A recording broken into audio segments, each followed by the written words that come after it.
Okay, we're going to kick off with our wonderful panel this morning.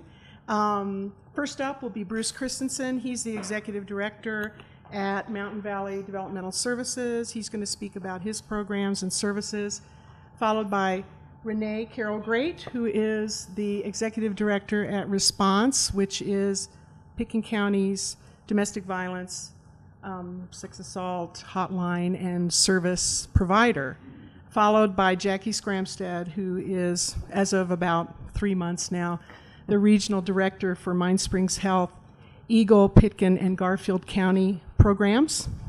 And she's going to speak about her programs and services in the mental health community. And then Jess Hankins is a public health specialist, thank you, in Garfield County. And Jess is the new lead for a newly forming, I believe the first meeting was just several days ago, of a group that's called Care Coordination Network. And she's going to speak about what that group is aiming to accomplish. And again, the theme today is support services for adults. It's not a comprehensive presentation. Not all areas of services for adults we're covering today, but just we did identify a few. And the theme is really about this issue of integrated care, care coordination. We want to hear how services are progressing along those lines. So thank you very much for coming, and we'll kick it off. Thank you, Bruce. Again, my name is Bruce Christiansen. I'm Executive Director at Mountain Valley Developmental Services, which I'm very pleased to have been there for 37 years in that position. So, and won't be for that many more, but a few maybe. Our organization is probably a little bit more specialized than a lot of the health and human services entities in that we only serve people with intellectual and developmental disabilities, which is a pretty small segment of the population. Generally, we're looking at somewhere about 0.5% of the total population of an area is in need of support services. That is expanding a bit because our field has changed a lot over the last few years, and I'll touch on some of that in a minute. Just a very, very quick overview. We're statutorily, we're much like the community mental health centers in that the state of Colorado has designated regions, and then within each of those regions there's a provider that's been designated by the state. In our world, it's called a community center board, which has basically nothing to do with much of anything other than when we were formed almost 50 years ago. The intent was to move services for people with intellectual disabilities from state-run institutional settings to community-based organizations like ours. In our case, we serve 4 counties: Eagle, Garfield, Pitkin, and Lake. We have services or facilities in Leadville, Vale, Edwards, Glenwood, Rifle, Silt, Rulison, which is interesting, and then coming back up this way, Carbondale and Aspen. We also, under agreement with one of our counterpart entities, have historically and continue to provide services to folks who live in Marble, which is actually in Gunnison County, but because of, as we all know in this part of the world, geography doesn't necessarily match with political borders, so we've always served Marble as well. We serve children birth to 3. Over 400 children and families each year receive services from us. And just very quickly, one thing, even though we're talking about adults, that we're maybe most proud of is last year only 34% of the kids that we served in our early childhood program went on to need special education services upon entering the public school system. So perhaps the biggest bang for the buck in terms of public services are those early intervention services where mitigation at an early age makes a huge difference. All of those services, we don't have staff that provide them. All of those are community-based. We broker and fund services based on the individual family needs and the resources in the communities. With regard to adults, which is what we're here to talk about, Just yesterday we had our annual audit report. We provided over 35,000 days of residential services last year to adults that live in residential facilities ranging from, we have 8 licensed group homes that we operate, to where over half of our people live independently in their own apartment or their own home with 1 or 2 roommates perhaps, sometimes peer roommates, sometimes just community roommates that share facilities that we own or rent with a person with an intellectual disability. We have 3 day program sites for people who have a very serious disability or are older and are no longer interested in employment. Those are located in Minturn, Glenwood Springs, and Silt. And then another program that we're quite proud of, I should have learned this by now. I spent 8 years of Paul and Glenwood putting the thing in front of my face at city council meetings. Anyway, in employment services, historically, entities like ours provided service for work in things called sheltered workshops. Those are actually no longer even legal in the state of Colorado. The bulk of our employment services are provided through supported employment and community jobs, and one of the things we're especially proud of is for the last 10 years we have consistently either been first or second in the state with the number of people that we serve that are employed in community jobs. Part of that is because of, as we all know, the workforce issues in the communities that we serve tend to get tight, and our people provide a good, stable workforce that is sought out by employers, and we have a lot to offer for that.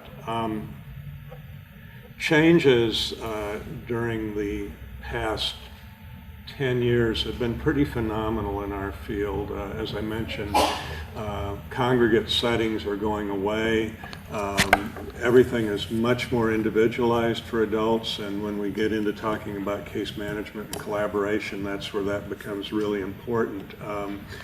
We no longer in our field look at any kind of a 1 or 2 or 3 sizes fit all, but instead the services are designed to meet the needs of each individual and are extremely varied. There have been some innovations that have been interesting and good. We now can provide services through family members. We provide funding to family members to allow them to keep their own person in their own home.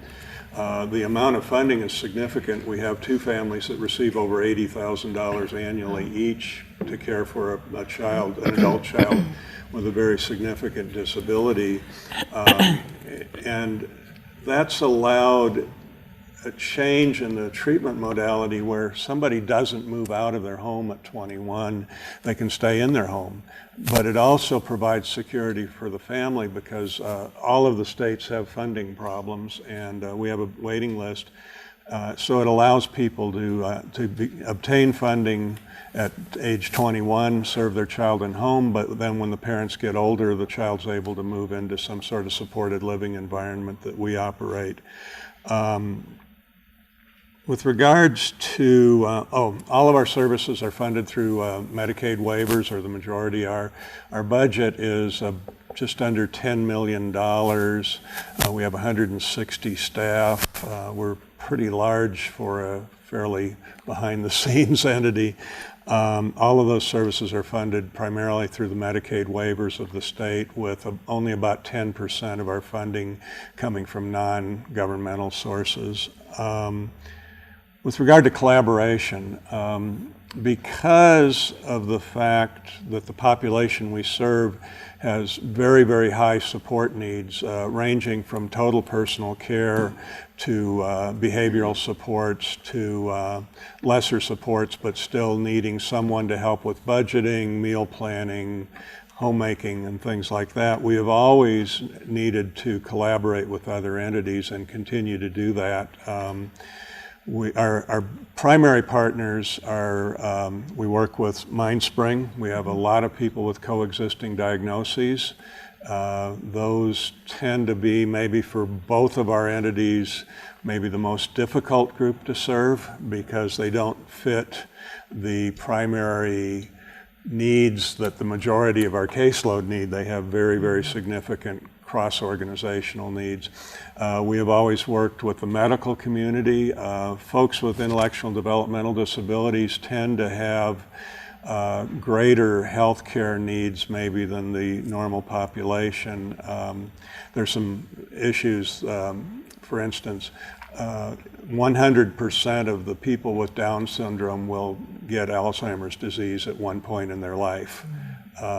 And you know, it seems like there ought to be a research opportunity there to figure out what the reason for that is. Our folks are living longer than they ever have before, so suddenly we're dealing with a geriatric population that didn't used to exist. The oldest person that we serve right now is 83 years old. The youngest person is probably 1 month old. And so we're needing to learn to adjust our services for folks that are aging. One of the technical problems that it's causing is most of the houses and residential buildings in our region are two-story buildings. It's a more economical way to build a house.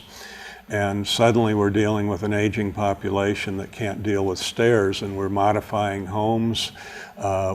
We built a specialized facility in Carbondale a few years ago, and it's a big challenge that we're needing to learn to deal with, and it's probably a challenge that all of the human services are needing to expand, because we find out all the time that, you know, people like me are living longer, and some of us are still physically fit, but we're able to maybe foresee the day that we aren't going to be able to, in my case, ride my bicycle 100 miles at a time. That day may have passed last year in my case, I'm not sure. But anyway, we also do a lot of work with the public school systems, because both on the transition from our early intervention program to the public schools, but also with adults. And that's been a challenge for us because we work with 6 school districts. Each of those districts has different capabilities and resources. And also, unfortunately, it seems like the people in the special ed programs in the school districts move a lot. So we just develop a relationship with one set of people in one district, and all of a sudden they're gone, and we have to find new people. And one of our major goals for this year is to do more outreach. We need to find what the kids that are, well, young adults that are getting out of school are looking for in their life, and what they're wanting as they progress into our services. So, you know, case management and collaboration are not a new issue with us. We're facing some challenges, as Nan mentioned. I don't necessarily know what the ADRC does. We have the RICOs that are suddenly involved, and then on top of it, in our case, we case manage over 400 people a year, and the feds, CMS is saying that that needs to be divested, and we're currently working with the 5 other like entities on the western slope to maybe form an LLC with Rocky Mountain Health Plans that can take over that, but still maintain that local knowledge and control. So I think, and then access, our main phone number is 945-2306. We have a Watts number that I can't remember what is, but call that number if you know anybody that is needing or is going to be needing services, and we are pretty seamless. And if we can't do it, we have very, very skilled case managers that can find some other entity that can help with that. So, thank you.